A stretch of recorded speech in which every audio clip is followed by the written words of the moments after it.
लंबे लंबे बाल, ब्लैक एंड व्हाइट फोटो। ऐसे ही हुआ करता था मैं भी उस समय। 1970 के दशक में जब हम और अजय जी दोनों अपनी अवज्ञाओं के आलोक गढ़ रहे थे, क्योंकि अवज्ञा से विनय तक पहुंचने में बड़ा समय लगता है इंसान को। और उन अवज्ञाओं के आलोक में इसलिए बोलता हूँ, लोग उसे अंधेरा बोलते हैं, लेकिन मैं उसे आलोक बोलता हूँ। जर्नलिज्म वो है क्या जो बगावत से न शुरू हो, जो विद्रोह से शुरू हो, जो नकार से और निषेध से न शुरू हो। तो उस जमाने में साइकिल से कुछ ही लोगों के साथ पत्रकारिता करने को मौका मिला। उसमें अजय भाई भी थे। विजय भाई के पास तो एक स्कूटर था व्हाइट कलर का, विजय सुपर ही नाम था उसका, तो सही बोला। और इनके परिवार से मेरा बड़ा पुराना ताल्लुक है। मैं आनंद शर्मा जी को ताऊ जी बोलता था। ये शहर ऐसा है जो मुझे भाई भतीजा वाली बना देता है। कोई भाई है, कोई भतीजे हैं, कुछ चाचा लोग तो चले ही गए सारे के सारे, मैं ही चाचा हो गया हूँ। चेले भी तो हैं। हाँ, चेले भी हैं। मुझे लगता है ऐसा ऐसा चेले बताते हैं मुझे। तो एक शेर याद आ रहा था, एक सिनेमा का ही गाना है, लेकिन सिनेमा में गाना जाने से बाजारू नहीं हो जाता, शब्द कभी बाजारू नहीं होता। साहिर ने एक बार लिखा था, मैंने जो खत तेरे प्यार की खातिर लिखे, अब उन्हीं खतों को बाजार में ले आया। तो एक फिल्म देखी थी यहाँ, डैडी भगवान सिनेमा में लगी थी। तो एक फिल्मों का किस्सा सुन लीजिए। मैं अब नहीं कर पाता, लेकिन मेरे एक बड़े भाई हैं, इसी शहर में रहते। उनके पिताजी कवि थे, मेरे पिताजी भी कवि थे। मेरे पिताजी और वो दोनों मेरी माँ को देखने एक साथ गए थे। एक दिन पगार बेचते थे, वो चाचा जी भी नहीं रहे। तो वो जो भाई थे कई साल फेल होके मेरे साथ BA प्रीवियस में आगरा कॉलेज में पढ़ने आए। बड़े सिद्धांतवादी आदमी थे। वो सिनेमा देखने जरूर जाते थे, और अगर कॉलेज आते थे तो सिनेमा देखने जरूर जाते थे, लेकिन सिनेमा जाए तो कॉलेज आना जरूरी नहीं। दूसरा सिद्धांत ये था कि जैसे बड़े तमीजदार भी थे। जैसे शेखर बाबू, आपने राजकुमार नहीं देखी? मैं 18 बार देख चुका हूँ, चलो देख ही लेते हैं। भाई सिद्धांत का सवाल था, कॉलेज आए हैं, कुछ तो करना ही है। तो मैं अपनी पुरानी डायरिया पलट रहा था। मेरे पिताजी ने मुझसे कहा था डायरी लिखा करो, तो उसमें मैं डर के बारे की पापा ना पढ़ने तो मैं यूँ निशान लगा देता था जिस दिन पिक्चर देखता था। क्योंकि मैं जिस दिन पिक्चर देखता था उस दिन घर में आगे 3 घंटे पढ़ता जरूर था, भले रात के 2 बज जाए चाहे जो हो जाए, लेकिन मुझे ये लगता था ये मेरी ड्यूटी मेरे लिए है। तो वो निशान एक दिन गिर रहा था। 168 1977 में हम लोगों ने पिक्चर देखी, यानी 168 ही दिन कॉलेज गए। तो डैडी फिल्म की बात कर रहा था। उसका एक गाना है, आईना मुझसे मेरी पहले से सूरत मांगे, मेरे अपने मेरे होने की निशानी मांगे। उसी की लाइनें हैं, वक्त लिखता रहा मेरे चेहरे पर हर पल का हिसाब, मेरी शोहरत मेरी दीवानगी की भेंट चढ़ी। तो मैं उन दीवानगी के दिनों की बात कर रहा हूँ जब लंबे लंबे बाल वाले 2 लड़के पत्रकारिता करने भी जाते थे। खूबसूरत दिन थे, अखबार नहीं थे, पत्रकार भी नहीं थे, नेता भी बहुत कम थे। तो बहुत कम मौका मिलता था लोगों से बात करने का। और मेरी यादों में इंदिरा गांधी की एक प्रेस कॉन्फ्रेंस दर्ज है, उसमें अजय भाई नहीं थे, उसमें आनंद राव जी खुद गए थे। उसमें डोडीलाल जी थे, आनंद शर्मा जी थे, कुल 5 लोग थे। उसकी फोटो सत्यनारायण चाचा जी ने खींची थी, वो आज तक मेरे पास है, मेरे घर में वो है। तो उन दिनों में कभी कभी जब मैं एक भटका हुआ प्राणी था जब मैं BA में पढ़ता था। कभी मैं सोचता था कि एक्टर बन जाऊं, कभी मैं सोचता था कि कवि बन जाऊं। कभी बहुत अच्छी चीज नहीं होता, पापा ही बहुत है। कभी सोचता था कि एशियन हिस्ट्री पे काम करूं, तो एशियन हिस्ट्री पे काम करने की सोचता रहा लगातार। ये जो बन गया ये बनने के लिए उस समय नहीं सोचा था। तो कभी कभी मैं ऐसे ही डोडीलाल जी के पास चला जाता था, कभी कभी रामविलास जी के पास चला जाता था, कभी विद्यानिवास जी के पास चला जाता था, कभी आनंद शर्मा जी के पास चला जाता था। जब मेरे में जाता था तो चाचा जी तो ताऊ जी तो बड़ा लंबा सा ज्ञान देते थे पत्रकारिता पे। अजय भाई विजय भाई बाहर का करते थे कि यार प्रैक्टिकली पढ़े रहो, ठीक है। तो बड़ी यादें हैं उन दिनों की, और वो खूबसूरत यादें हैं। और मैं मरसिया नहीं पढ़ना चाहता। आचार्य रजनीश कहा करते थे जो चला गया, और ये मेरे ग्रैंडफादर ने भी मुझे बताया था, वो दंडी स्वामी थे, कि गए हुए आदमी के नाम पर बहुत आंसू मत बहाओ, उसकी आत्मा को तकलीफ होती है। बिल्कुल। तो मैं उनकी जिंदगी की बात करना चाहता हूँ, मैं उनके जाने की बात नहीं करना चाहता। वो एक शाश्वत सत्य है। ये यादों का एक ऐसा इनबॉक्स है कि इसमें कोई जंक की मेल नहीं है। ये सारे के सारी बिल्कुल ऐसा लगता है सारी फ्रेशनेस है। एक बार कहीं कुछ ऐसा भी हुआ कि दो अखबारों की राइवलरी थी। अब तो अखबारों की राइवलरी पुरानी पड़ गई, यानी जिनकी चीजों की राइवलरी और हो सके। एक स्वराज्य टाइम्स था, दूसरे अखबार का नाम लूं क्या? हाँ अवश्य, सबको मालूम है सर। तो कभी कभी क्या होता था, अगर उस अखबार को थोड़ा ज्यादा वेटेज मिल गया तो विजय भाई तो बड़े वायलेंट थे, और अजय भाई भी साथ दिया करते थे उसका, कि इनका वेटेज नहीं होना चाहिए, हम बराबर के लोग हैं सारे के सारे, हम लोग विजय भाई के साथ खड़े होते थे। तो ऐसी बहुत सी बातें हैं जो उस जमाने की हैं, लेकिन वक्त चला जाता है। आज इनफैक्ट मैं पत्रकारिता पे नहीं बोलना चाहता था, लेकिन बिटिया ने एक सवाल पूछा, कहाँ गई वो, क्या नाम था उसका, वर्षा अग्रवाल। मैंने पूछा है, चली गई, बाहर बुलाओ से, उसको जवाब तो दे उनको। तो वर्षा ने प्रो वाइस चांसलर साहब से पूछा, वर्षा अग्रवाल ही नाम होता है? हाँ वर्षा अग्रवाल। प्रो वाइस चांसलर साहब से पूछा कि आजकल पत्रकारों पर बहुत हमले होते हैं, आपका क्या कहना है? अब बेचारा का उसका प्रो वाइस चांसलर तो हमले नहीं कर रहा था। वो खुद ही हमले का शिकार है। लेकिन पत्रकारिता क्या है? एक बड़ी, मैं अभी महंत जी से कह रहा था, जब उस बिटिया ने सवाल पूछा तो मेरे दिमाग में ये बात आई। ये बात जब मेरी शादी होने वाली थी, और विजया जी ने अपनी माँ से पूछा, पत्रकार से शादी कर रहे हैं? मैं कभी अपने को संपादक नहीं कहता, मैं पत्रकार हूँ, पत्रकार ही रहूंगा। कुर्सियां आती और चली जाती। राष्ट्रपति विलियम जॉनसन एक बार व्हाइट हाउस के बाहर टहल रहे थे, और कुछ ही महीने पहले लिंकन की हत्या हुई थी। ये 18वीं शताब्दी के अंत की बात है, और वो बहुत परेशान थे। अचानक कोई कोहरे का समय था, तो मिस्ट में कोई आदमी उनसे टकरा गया आके। क्या सोचो, क्या खूबसूरत वक्त रहा होगा कि एक राष्ट्रपति मारा गया और दूसरा राष्ट्रपति टहल रहा है अकेला। तो जो व्यक्ति था वो जल्दबाजी में था, वो राष्ट्रपति को पहचाना नहीं। अखबार नहीं रहे होंगे, टेलीविजन नहीं रहा होगा, अच्छे दिन रहे होंगे। तो उन्होंने पूछा उससे, जो राहगीर था प्रेसिडेंट से, कि आप कौन है? तो प्रेसिडेंट ने कहा कि जनाब यही जानने के लिए तो ठहर रहा हूं सवेरे सवेरे। पागल सा लग रहा है। तो उसे बड़े उपालंब से, मुझे माफ कीजिएगा, आगरा आता हूँ तो मैं अपने पुराने दिनों में लौट जाता हूँ। हम लोगों को ज्ञान दिया जाता था ब्राह्मण और संस्कृत में सोचा था, उपालंब। अब इसे लिख दूं तो किसी समझ में नहीं आता। तो उसे बड़े व्यंग से पूछा, व्हाइट हाउस की ओर इशारा करके, कि इसमें कौन रहता है? प्रेसिडेंट का जवाब था, माय डियर, इसमें कोई नहीं रहता, लोग आते और चले जाते हैं। तो इसी लोगों के आने और जाने के सिलसिले में पद होते हैं, इसलिए मैं कभी ये नहीं बोलता कि मैं संपादक हूं। और पत्रकारिता की बात इसलिए चूंकि लड़की ने बोली है कि खतरा बहुत है। तो पत्रकारिता क्या है? 42 साल बाद भी इस सवाल का सही जवाब मेरे पास नहीं है। होता क्या है कि हमारी हमेशा तुलना, सिर्फ पत्रकारों की तुलना आजादी के पहले के पत्रकारों से होती है। अब मैं बहुत खड़ी बात बोलना चाहता हूं।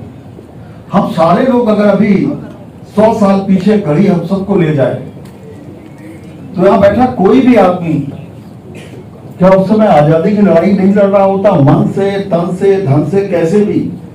क्या हमारे बीच एक आदि दो गद्दार होते, बाकी सब लड़ रहे होते? इलाहाबाद में एक पेड़ मैंने देखा है नीम का, जिस पर कि 8 लोग लटका दिए गए थे। उनका इतिहास में जिक्र सिर्फ इतना है कि 8 लोग लटका दिए गए थे। 1857 में 4 लाख से ज्यादा लोगों को अंग्रेजों ने कत्ल किया था। हिस्ट्री तो 40 का भी काम नहीं जानती। तो आजादी अगर किसी पत्रकारों ने दिलवा दी तो इससे ज्यादा पॉम्पस बात कोई नहीं होगी। पूरा देश लड़ रहा था, क्योंकि हम खुद ही लिखते हैं तो खुद ही लिख दिया। और इससे आज ऐसे महंत जी से कह रहा था, इस बेटिया ने जब सवाल पूछा तो, कि पत्रकारों को भी ये गलतफहमी हो गई है। आजादी की लड़ाई से पहले जब पूरा देश लड़ रहा था तो पत्रकार भी लड़ रहे थे। आजादी के बाद क्यों हम पराड़कर जी की उम्मीद करते हैं? अगर दूसरा गांधी अगर नहीं पैदा हुआ तो दूसरा पराड़कर भी क्यों पैदा हुआ? दूसरा डॉक्टर कोर्टिस नहीं पैदा हुआ तो आखिर कोई भी ऐसे डॉक्टर से उम्मीद क्यों की जाए कि आप डॉक्टर कोर्टिस जैसे बन जाए? आजादी से पहले अगर मालवीय जी यूनिवर्सिटीज की श्रृंखला चला रहे थे, और आज इसी शहर के हमारे एक मित्र ने एक बड़ी यूनिवर्सिटी खोली, हमारा नाम रोशन किया, कमर्शियल यूनिवर्सिटी, पैसे देते हैं, पैसे लेते हैं और लेकिन पढ़ाते हैं। हम क्या उन्हें बुरा मान लें? हम सिर्फ मालवीय जी तक ही लटके रहे। तो अगर वक्त बदला है तो पत्रकारों के साथ सबसे बड़ी दिक्कत ये हो गई कि हम भी अतीत पर रहते हैं और लोग भी हमें अतीत पर ही ले जाना चाहते हैं। और ये तो एक ऐसा कठिन दौर है पत्रकारिता का कि हम हाईली पोलराइज्ड दुनिया में है। सिर्फ इंडिया की बात नहीं कर रहा मैं। अमेरिका जो संसार का सबसे स्ट्रांग लोकतंत्र माना जाता है, आपने वहां देखा था कि किस तरह लोग डंडे और कैसे क्या क्या लेके संसद में घुस गए। और जो सबसे अद्भुत फोटोग्राफ था कि स्पीकर के ऊपर एक मोटा सा आदमी कुर्सी पे बैठा हुआ और वो पैर उसने रख रखे थे स्पीकर की टेबल पर, और वो अजीब सा उसने पहन रखा था उसके साथ, और वो खा रहा था कुछ सैंडविच वैंडविच टाइप की चीज। मैं देखो तो एक हाईली पोलराइज्ड टाइम में जब ट्रंप चला गया, लेकिन ट्रंपिज्म विदा नहीं हुआ। पूरा अमेरिका इस बात को जानता है ट्रंप साहब लौट के आ रहे हैं। अमेरिकन हिस्ट्री वैसा दोबारा नहीं हुआ। तो इस हाईली पोलराइज्ड टाइम में लिखे हुए बोले हुए हर शब्द पर विवाद ही होना है। लेकिन अगर आप पत्रकार हैं तो आपको बोलने की कला भी आनी चाहिए, आपको लिखने की बात भी आनी चाहिए। हम क्रांतिकारी नहीं है, इस गलतफहमी से मुक्त हो जाइए। हम भी इसी देश के नागरिक हैं। जैसे मैं एक उदाहरण दूं, एक हिंदी स्टेट के मुख्यमंत्री हुए, वो बाद में जेल भी गए, और उनके राज में बड़ा गड़बड़ होता था। वो उनका जो विचार था वही हुक्म हो जाता था। लेकिन जब भी उनके लिए कुछ लिख दो तो बड़ा रिटेलिएशन आता था। एक दिन मेरे एक रिपोर्टर ने, जो अभी भी मेरे साथ है, पिछले बिहार के चुनाव से पहले उसे बहुत साफ किया। तो सर आप ये मेरा रिपोर्टर बोल रहा है उससे कि आप फॉरवर्ड क्लास के हैं, आपको ये कभी भी पेन समझ में नहीं आएगा मेरा। मैं बैकवर्ड क्लास का हूं। मेरे फादर ने कहा है मुझसे कि बेटा जब तक जिंदा रहना इसी पार्टी को वोट। मेरे समझ में आ गया हम डेमोक्रेसी में जीते हैं, और डेमोक्रेसी में कोई एक चीज एक अर्थ नहीं देती। कोई किसी का उत्थान करता है तो दूसरे व्यक्ति को उससे कुछ और परेशानियां होती हैं। हम मानक वही लागू करना चाहते हैं जो पहले थे। राजत्व के मानक भी और सारी चीजों के मानक भी, वो मानक नहीं चल सकते। इसलिए वर्षा, अगर पत्रकारिता कर रही हो तो आग से खेलना हमारा काम है। मेरी गाड़ी पे बम पड़े हैं, मैं गोलियों के बीच में फंसा हूं, और ये अक्सर कहा करती थी कि आप तो संपादक हैं, क्यों ऐसा काम करते हैं? मैं पत्रकार ही नहीं रह जाऊंगा अगर ऐसा काम न करूं। अभी भी मैंने अप्लाई किया कि मुझे यूक्रेन भेज दो, तो कंपनी ने भेजा, और उन लोगों ने 60 साल से ऊपर का है क्या, तो उन्होंने वीजा ही सब कुछ दिया ही नहीं मुझे, और नहीं तो मैं तो नौकरी छोड़ के चला जाता। अरे भाई 100 साल पहले एक स्पेनिश फ्लू आया जिसे पूरी दुनिया में कहर मचा दिया। 100 साल बाद हम दुर्भाग्यशाली हैं या ये संयोग है कि हमारी पीढ़ी ने उस अनुभव को भी देख लिया। भगवान न करे उसके कुछ साल बाद ही विश्व युद्ध हुआ था, वो भी हमें देखना नसीब हो। और अगर नसीब है तो एज पत्रकार मेरा क्या काम है? अपने बंद कमरे में कहीं सेफ जगह पे बैठ जाऊं कि एटम बम अगर दिल्ली पे गिरे तो यहां तक उसका विकिरण ना आए, कंप्यूटर ही तो चलाना है, बस किया जा सकता है। या जाके उस जगह पे एक बार अपनी आंखों से देखूं और जो लिख पाऊं लिखूं, जो बोल पाऊं बोलूं। खैर उन्होंने कहा 60 साल से ज्यादा का भाई ऐसे आदमी को तो भला भी नहीं किया जा सकता, फिजिकली ठीक नहीं हुआ। फिजिकली ठीक नहीं लग रहा मैं अभी भी मेरा बेटा मेरे बराबर पैदल नहीं चल पाता।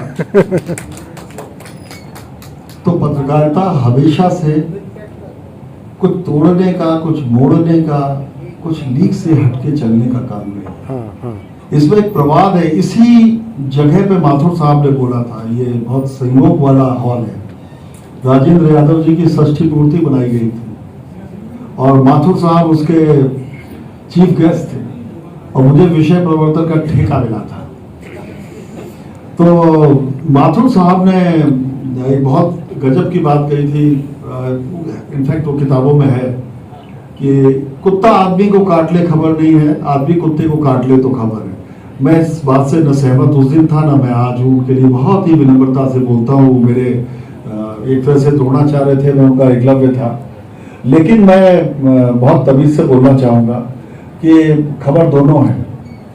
सच के बारे में एक बात ये जान लीजिए कि खबर का सिर्फ अकेला और अकेला प्राण तत्व है सत्य। सच में जब भी हम कुछ मिला देते हैं तो कथा हो जाती है, कहानी हो जाती है। इसलिए कहानी और खबर के इस द्वैत को जरूर समझना होगा। और जब हम सच से हटके कहानी पे जाते हैं तो दिक्कतें हमारे लिए शुरू होती हैं। आपको अपना एक किस्सा बताता हूँ। इलाहाबाद शहर में मैं 1982 में ब्यूरो चीफ बन के गया एक अखबार का, और वहां पे क्या था कि वहाँ जो न्यूज रिपोर्टर्स क्लब था, वहाँ मेरे चाचा लोगों का कब्जा था। तो मैंने उन लोगों से कहा कि भाई अब आप लोग हम लोगों को सौंपिए, और बड़ा जलालत होती है क्योंकि होता क्या, वाले पत्रकार लोग आ गए, कुछ खिला हो गया, कुछ दो गए। तो मैं कहा यार ये बंद होना चाहिए। अब जो भी प्रेस कॉन्फ्रेंस करेगा सर्टेन लोगों के अलावा वो हमारे न्यूज रिपोर्टर्स क्लब में आएगा, 75 रुपए हम उससे लेंगे, कोई गिफ्ट नहीं बटेगी, और जो चाय बिस्कुट हम खिलाएंगे वही होगा। अमिताभ बच्चन हमारे एमपी हो गए थे जब मैं था। तो अमिताभ बच्चन जी के यहाँ से रिक्वेस्ट आई, साहब तो प्रेस कॉन्फ्रेंस करेंगे वहाँ पे, आप भी एमपी हैं और भी एमपी हैं, आना तो यही पड़ेगा। बहुगुणा जी के यहाँ से एक साल में प्रेस कॉन्फ्रेंस होती थी। बहुगुणा जी ने कहा कि भाई मैं तो कहीं जाके कर ही नहीं सकता, मैं तो 50 साल से ही प्रेस कॉन्फ्रेंस करता हूँ अपने घर पे। उनका फोन आया, भाई साहब आपके लिए एग्जम्पशन है। लेकिन एक और व्यक्ति का फोन आया, परम श्रद्धेय भुक्कल महाराज थे, आप एटीएम सिटी से आपके समय में थे, माफिया शिरोमणि हुआ करते थे।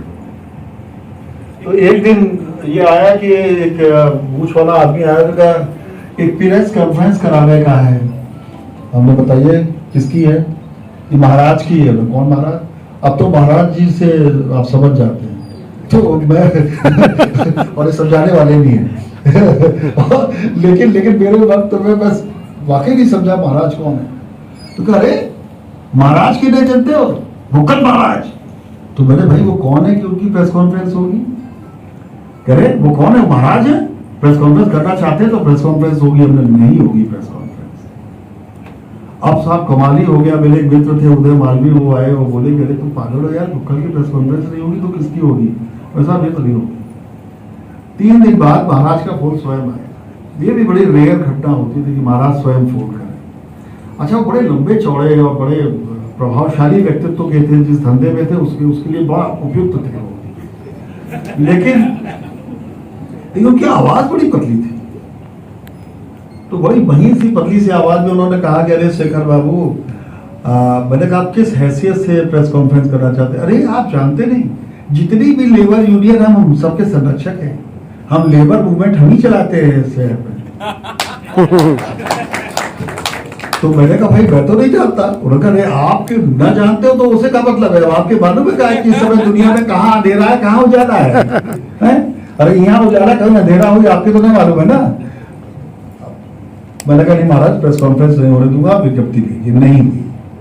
अब मुझे तो किसी ने नहीं मारा, मुझे तो किसी ने धमकी नहीं दी, और महाराज को भी देहातीत हुए जाने कितने वर्ष हो गए, उनके बेटे एमपी हो गए, अब तो पूरा परिवार ही राजनीति में आया। एक बात और है कि पहले जो लोग उधर थे अब वो आराम से इधर आ गए, अब कोई प्रॉब्लम ही नहीं है। अरे भाई क्या जरूरत है, गृह मंत्री बनो ना, सीधे सीधे गृह मंत्री को पालने की क्या जरूरत है? ऐसे में अब आप बताइए पत्रकारिता क्या करें।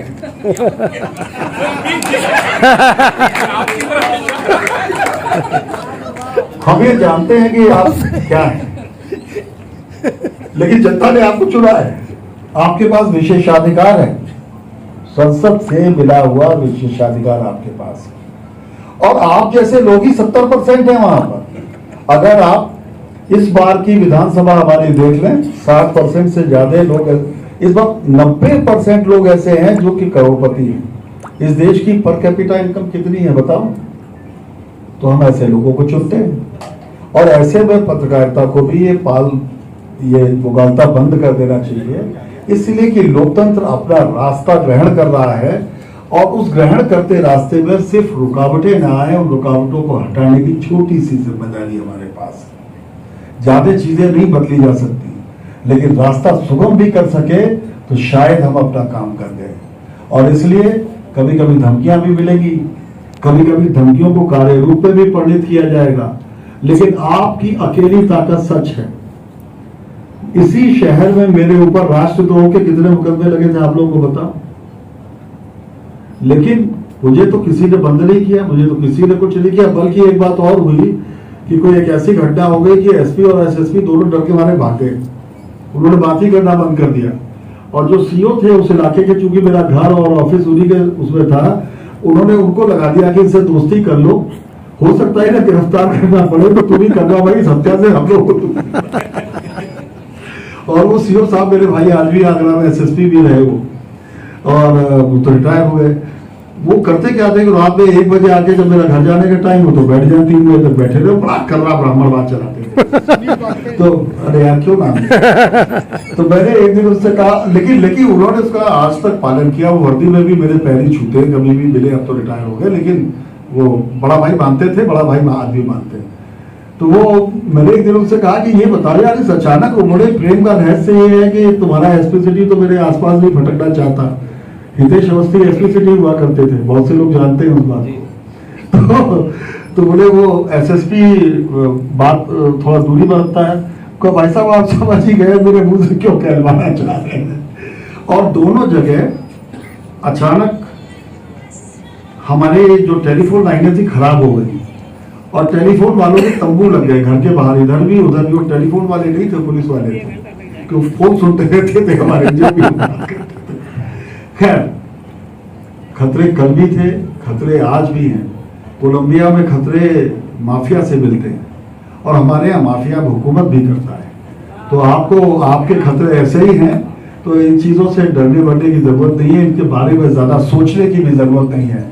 आपका अपना रास्ता है, उनका अपना रास्ता है, और उस रास्ते के जरिए ही ये लोकतंत्र आगे बढ़ता है। मुझे निराशा की कोई बात नजर नहीं आती। बहुत बहुत धन्यवाद। सर मेरा सवाल रह गया, मेरा सवाल रह गया था। जावेद अख्तर से मैंने एक नज्म की, मैंने जावेद और शबाना को अपने प्रोग्राम में बुलाया था। जब बात खत्म हो गई तो मैंने खड़े होकर कहा कि हुजूर वक्त आपकी नज़्में बहुत अच्छी लगती, सुना दीजिए। तो उन्होंने कहा भाई लोगों को दिहाड़ी दे के जाना चाहिए, यहाँ तो मैं शबाना के पति की तरह बैठा हुआ। लेकिन चलिए, अब आपने कहा कि जावेद जी आए हो तो न सुना के जाओ। तुम्हारा सवाल है कि प्रिंट मीडिया खत्म हो जाएगा जी। हार्वर्ड की एक रिसर्च है जो लगभग 20 साल पहले छपी थी, उसने कहा था 2032 के आसपास दुनिया का आखिरी अखबार छपेगा, और उस अखबार की घोषणा करने के लिए कि वही अखबार खत्म हो गया, आखिरी अखबार, कोई अखबार नहीं होगा। ये 20 साल पहले की रिसर्च थी। इसको कोई बेवकूफ लोग ये मान लेते हैं कि अखबार क्रेडिबिलिटी खो देंगे, ये होगा। नहीं, ऐसा नहीं होगा। अभी क्या हुआ, दुनिया की सप्लाई चेन, जब उन्होंने रिसर्च की थी तब उन्हें नहीं मालूम था कि ऐसा क्या होगा। उनका ये मानना था कि जो विज्ञापन की कैटेगरीज है वो डिजिटल में चली जाएगी। उनका ये मानना था कि डिजिटल मीडिया चूंकि बहुत तेज है और न्यूज को आपसे जोड़ता है। मैं जब आज तक का एडिटर बन के इसी शहर से गया तो एक देहाती आदमी को आज तक का संपादक बना दिया गया। बड़ी बात, मैंने बस ये कहा कि खबर जो होगी, जहां होगी, जैसी होगी मैं दिखा दूंगा। उनका ये कैसे हो सकता है, होगा। और आपको बताऊं, मैं एक सच्चा किस्सा है जिस दिन संसद पर अटैक हुआ उस दिन सुमित अवस्थी गलती से अपना मोबाइल फोन अंदर ले गया था और आडवाणी जी के पास बैठा हुआ था।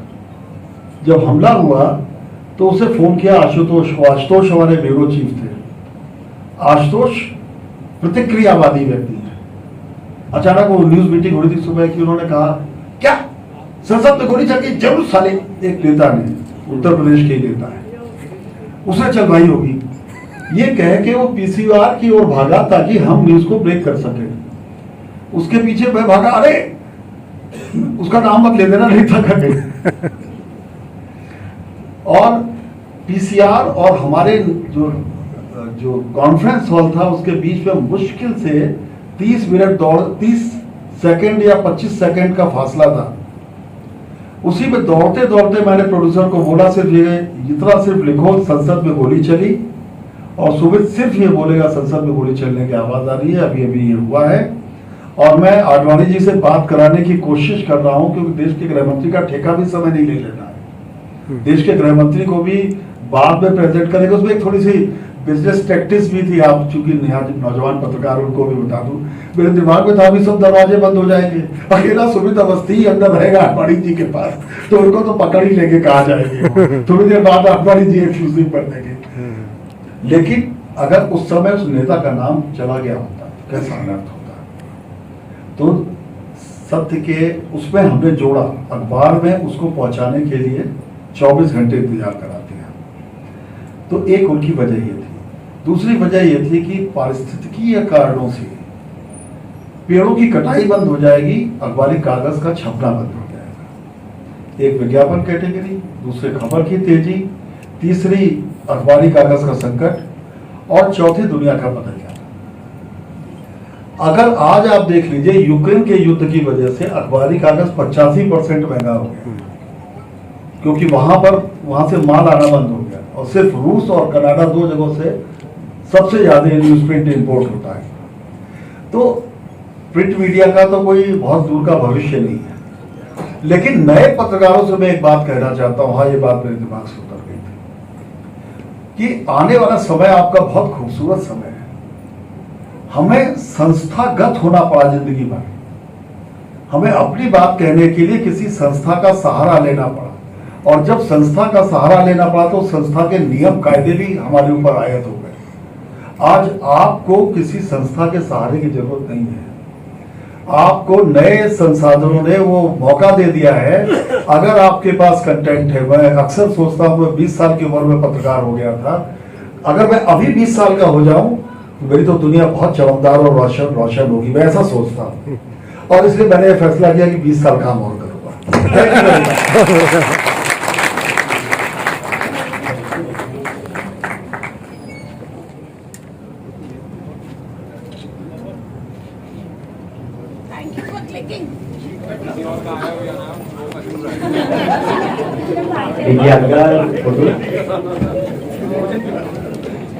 से अनुरोध किया वो लाइव पर आए